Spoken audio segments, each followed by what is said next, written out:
This vacation house is only for my mom and dad.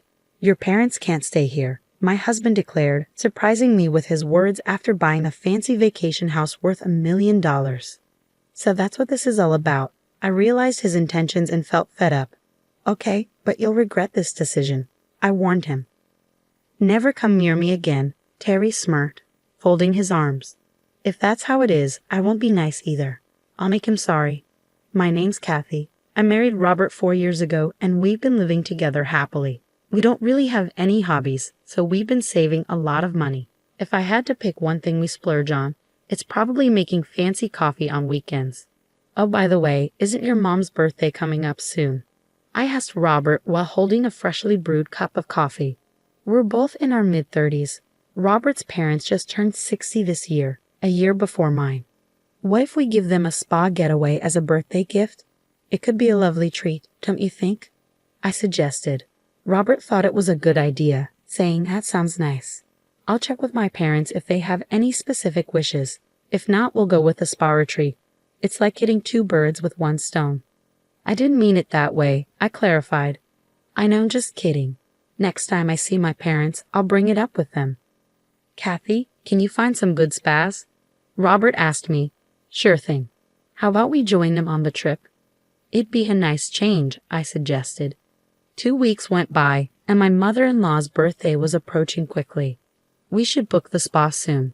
Otherwise, we might not make it in time for my father-in-law's birthday. Did you talk to your parents? I asked anxiously. My husband replied casually, "Oh, I forgot to mention.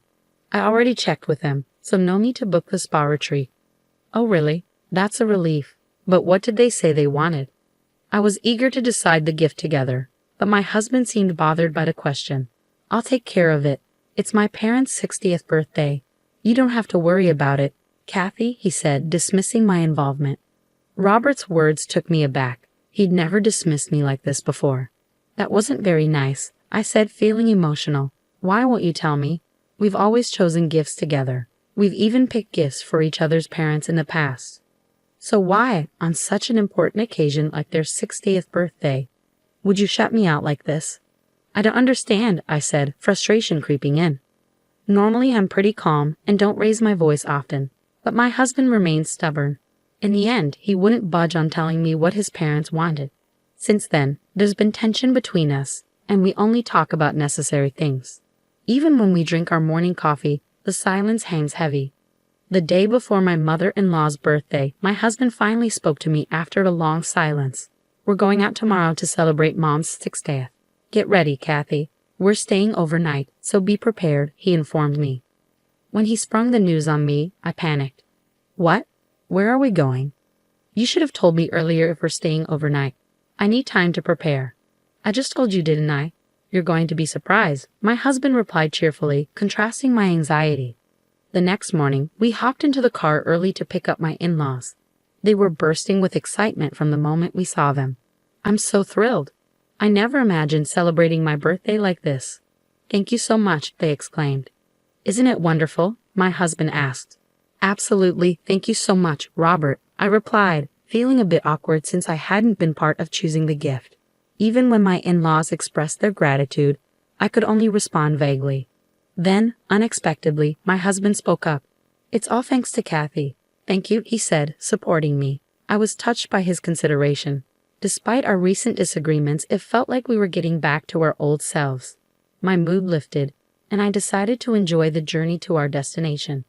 We arrived at a beautiful cabin nestled in the woods. The entrance was spacious, and the living room had huge glass windows, giving it a charming appeal. Surrounded by trees, the cabin felt like it blended perfectly with nature. There were 3 bedrooms and even a hot tub in the bathroom. This is where we're staying. It's so beautiful, I said excitedly to my husband, expressing regret for my earlier attitude. I never imagined Robert would pick such an amazing place. I don't think I could have found such a gem myself. Trusting Robert with the decision was definitely the right call. I'm sorry for being so cranky lately, I admitted, feeling a surge of excitement as I took in the beauty of the cabin. Then, out of the blue, my husband said something unexpected. It's no big deal. If it were just me, I wouldn't have been able to afford this cabin. It's all thanks to Kathy that we have it. What? I was suddenly speechless. As my mind raced with questions, my in-laws chimed in. Thank you, Kathy. We never expected such a wonderful gift, did we? We were thinking about getting a new place for ourselves when we turned 60, even considering living together. But remember, we decided against that, right? So we thought a cabin would be perfect, and we've been discussing it with Robert since he got married. It was true that I turned down the idea of living together once. I wanted to savor our time as a couple, and my in-laws were still healthy, so I felt it was too soon for us to move in together. Robert agreed, and we decided we'd move in together when my in-laws needed assistance. But I never expected them to request a new home as a gift for their 60th birthday, let alone a cabin. That felt like a bit much. Trying to keep my panic at bay, I turned to my husband. Robert, you're kidding, right? There's no way we could afford such a beautiful cabin. Why spring a surprise on me? It's your mom's birthday. The surprise should be for her. It's not a joke. We really bought this cabin, my husband replied. Everything seemed to blur before my eyes. In a daze, I heard him continue. It was a lifesaver, really. They said I couldn't get a mortgage based on my income alone. Getting a joint mortgage was the right call. Wait a minute. I had no idea about any of this, I exclaimed. And it's not fair to just spring it on me like this. You just said it was a lovely cabin. It's ours. That's not the point. How much did this vacation home cost? I vented my frustration at him, and he dropped a bombshell. $1 million. What? $1 million? And you spent it on my parents' 60th birthday? I couldn't believe it. The amount was staggering, leaving me reeling. To make matters worse, my husband revealed another shocking fact. We couldn't get a loan for $1 million property in both our names, so I used all our savings since we got married, the joint account, as a down payment, he admitted. What? At this point, I was beyond shocked and simply speechless. How could he make such a selfish decision without even consulting me? I couldn't comprehend it at all. Despite my disbelief, my husband continued casually, Well, it's done now. There's no going back. And I did take your preference of not living together into account, didn't I? With this vacation home, we can do whatever we want. Our vacations will be even better, right? His nonchalant attitude was incredibly frustrating. But now that it's done, there's no going back, Robert said, echoing my own thoughts. The vacation home was undeniably beautiful, and it would certainly enhance our holiday experiences. Fine, it's already done, so there's no point dwelling on it. But you should have at least talked to me about it, I said with a sigh. Surprisingly, my husband's mood lifted, and he chuckled. You're right, I should have consulted you. I'm sorry. I wanted it to be a surprise for you too, Kathy. You're something else. Learning that Robert had taken out a joint mortgage without telling me, even using our shared savings, was a shock. Let's just accept it and see it as a good investment, I decided. With that resolution, I chose to enjoy the lavish celebration for my mother-in-law's birthday and our 2-day stay at the villa. As I brewed a cup of coffee, I found myself lost in memories of our time at the villa. Despite the initial shock, it truly was a magnificent place. The wood-burning stove in the living room especially stood out, promising cozy winter evenings. Feeling content, I turned to Robert. Hey, when can we go back to the villa? I want to pick out some new dishes for it. Yeah, I'll ask my parents about it, he replied. Can't we just go by ourselves? I suggested. Technically, the villa is in our names, even though it was a gift for my parents' 60th anniversary. It wouldn't be right if they already had plans, would it? A sense of unease crept over me. Despite being in our names, I worried that practically it might end up being more like my in-laws' property. Thinking fast, I proposed, Since it's our villa, can't we invite my parents to join us too? Yeah, if they're free, he replied vaguely, but at least he didn't outright refuse. That was a relief. It meant the villa wouldn't just become my in-laws' property. However, my optimism was short-lived.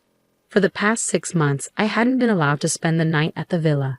I could visit during the day, drop off my in-laws, prepare food, and then head back home, only to return the next day to pick them up, clean up, and drive them back.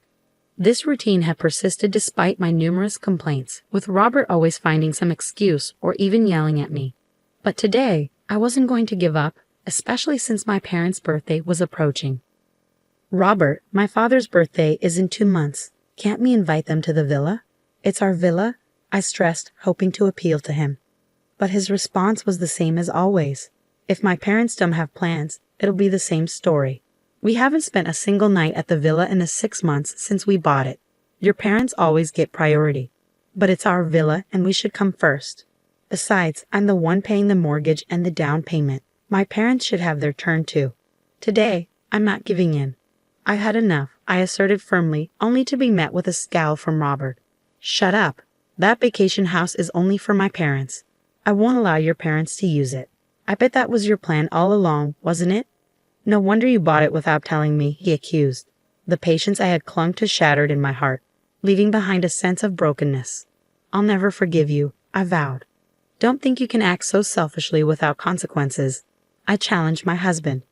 Fine, if that's how it is, I won't hold back anymore. Let's get a divorce. What? You're so petty, he retorted. Well, whatever.